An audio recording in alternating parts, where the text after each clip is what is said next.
perception of the West, of course, is that the Soviet Union, and Russia beforehand, of course, was essentially an army-based military power. And they think in terms of land conflicts. And, of course, Russian forces have taken part in huge land conflicts since the Napoleonic Wars. And the British and Americans thought of themselves as sea powers. And so a lot of their resources went into keeping open global trade routes, providing lend-lease supplies to the Soviet Union. And that, I think, was almost invisible to the Russian public during the war, and I think remained pretty invisible ever since. They're fighting rather different wars. The British and Americans fight a sea and air war, to which they add a land war in 1944. And the Russians fight a major land war all the way through. So I think that there's an issue here of mutual misperception. Indeed, Nikolai, there was always this perception that the trucks and, jeeps that the Soviet Union received, starting sort of late in 1941, that didn't figure all that importantly in the Russian war effort, whereas, in fact, it did. What was the perception in the Soviet Union back then, and has it changed, of the Western aid effort of Lend-Lease? Well, it's been changing all the time, but first a quick hark back to perceptions of sea or land-based wars.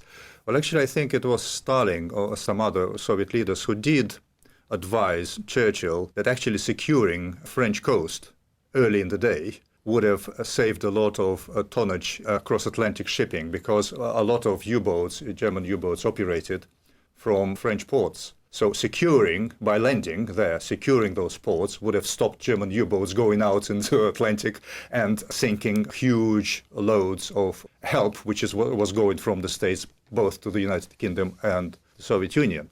The trucks were quite instrumental because they made Soviet army a lot more mobile. Mobility was a big question. Actually, German forces were suffering from a lack of, motorized. They relied on cart and horses a lot, just like the Soviet forces. So the trucks, the Studebakers, and the jeeps came later, but Studebakers mostly, they helped to move huge amounts of Soviet troops quicker than it could have been. The assessment of the amount of help was changing all the time. They were unhappy about the Soviet Union downplaying the significance of Western material help. But I think why Stalin was doing it, it wasn't just purely for ideological purposes. I think he was trying to put pressure on the public opinion by willfully downplaying the public opinion in the West. In the West, but in Russia as well, because it was two-pronged, basically. To the Soviets, what he was saying was that, look, you cannot count on anybody. You have to exert yourself to the last to win. Otherwise, you wouldn't be able to persevere. You wouldn't be able to overcome. Nobody's helping us. That's why you have to fight to the last drop of blood. And to the West, he was saying, look, we're doing all we can, and you're not helping us. Shame on you. Privately, actually, he did acknowledge that it was really helpful, especially war material and food. So it was a mixed picture by way of material, although in 41 and 42, the shipments were not as big as they were promised to be. But eventually, probably the economic help was more important than the help on the battlefront. Because the irony here was that Stalin was asking for the second front because he wanted Western allies to tie down some German divisions there. He was thinking about 30, 40 divisions being diverted from Eastern Front onto France.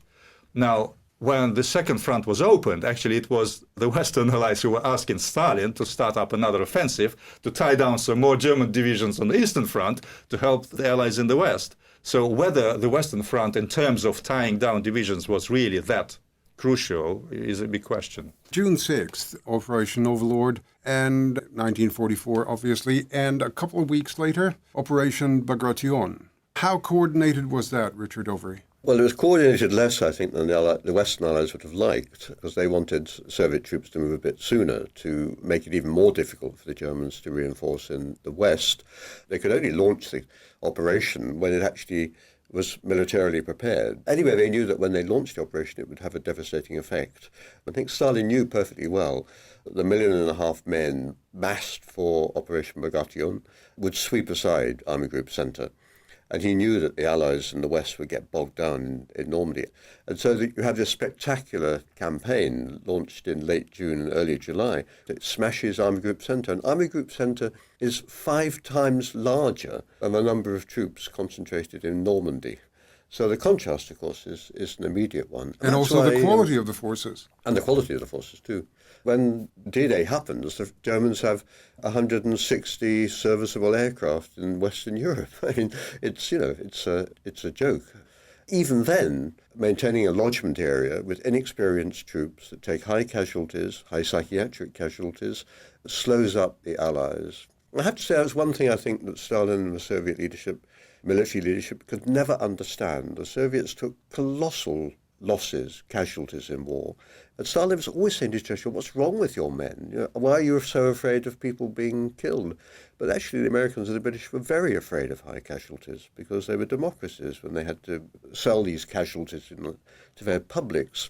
And so when it came to fighting in June 1944, Soviet troops rushed forward against the Germans, took high casualties, but smashed the whole of Army Group Center. The British and the Americans were cautious. Their casualties were relatively modest. Actually, in your book, Russia's War, you talk about these specific differences between the war in the East and the war in the West. You've just drawn this comparison between Stalin's tyranny and Western democracies. Does that boil down to just that, the differences between the fighting in the Eastern Front and in the West? It's not simply a contrast between the two different styles. There's a great difference in military culture, I think. Soviet operational planning was much more sophisticated. They mounted these huge operations. They expected high casualties, and I think Soviet soldiers didn't want to be killed, obviously, but they knew that when you were fighting the German army, you were not going to fight it at a snail's pace. And the British and Americans, they could see how reluctant British soldiers were to accept high casualty rates. It worried them, it worried American leadership about what impact extremely high casualties might have on the war willingness of the British or the American public. As a follow-up to that, okay, we've got the Soviet army and we've got the Western armies, British, American, fighting different styles, but you got the German army fighting on both fronts, the same army, but the styles of the fighting, the realities of the fighting were quite different, weren't they?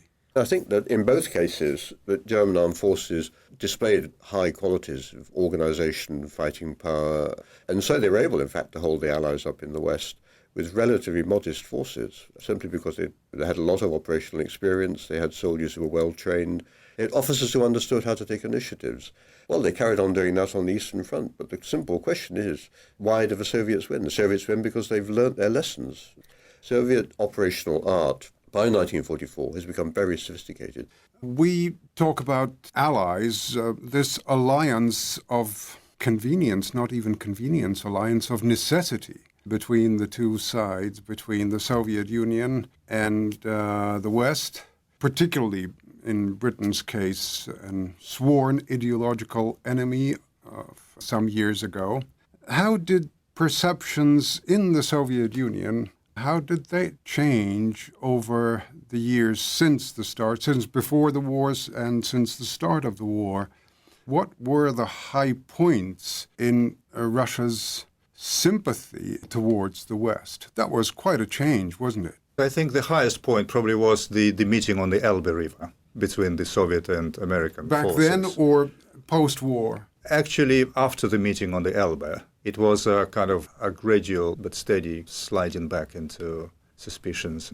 I think the handshake over the Elbe, to me, was really the highest one. If you're talking about the public perception, yes, the people were anxious to see re-election from the West. If you talk about Stalin, for example, I think he felt he could do more business with Roosevelt. Roosevelt felt affinity to Stalin and vice versa, regardless of ideological differences. With Churchill, it was a lot more different and more complicated. Yes, a sworn ideological enemy of Bolshevism, but also you have to remember Stalin, having been born and bred in the Russian Empire, especially in that part of the Russian Empire, which was part of the great game between the Russian Empire and the British Empire.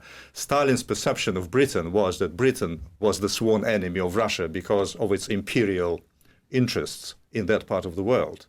And actually, throughout his life, Stalin believed that ultimately Britain was the biggest, if not adversary, but the biggest competitor and an unfriendly competitor to the Soviet Union. His perception of Britain stemmed from his experience of witnessing some of the great game in the Caucasus. With Roosevelt, I think he could have got on better and better if not for Roosevelt's death. The question is actually, if not for untimely Roosevelt's death, would the things go so pear-shaped so quickly after the war? Because Roosevelt was keen, and actually maybe he was naive, but he was thinking that this great wartime alliance was sowing the seeds of a much better peace after the war.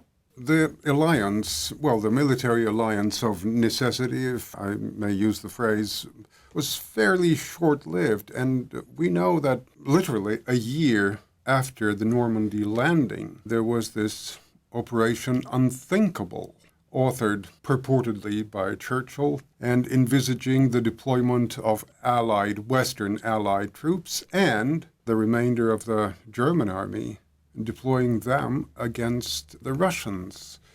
How unthinkable was that, Richard Overy? It was thought, if the chiefs of staff, British chiefs of staff, their job was to think about the future, about the security picture once the war was over. And for them, it was an extremely uncertain security picture, because the worrying thing for the British is that they couldn't sustain a major land campaign, in fact.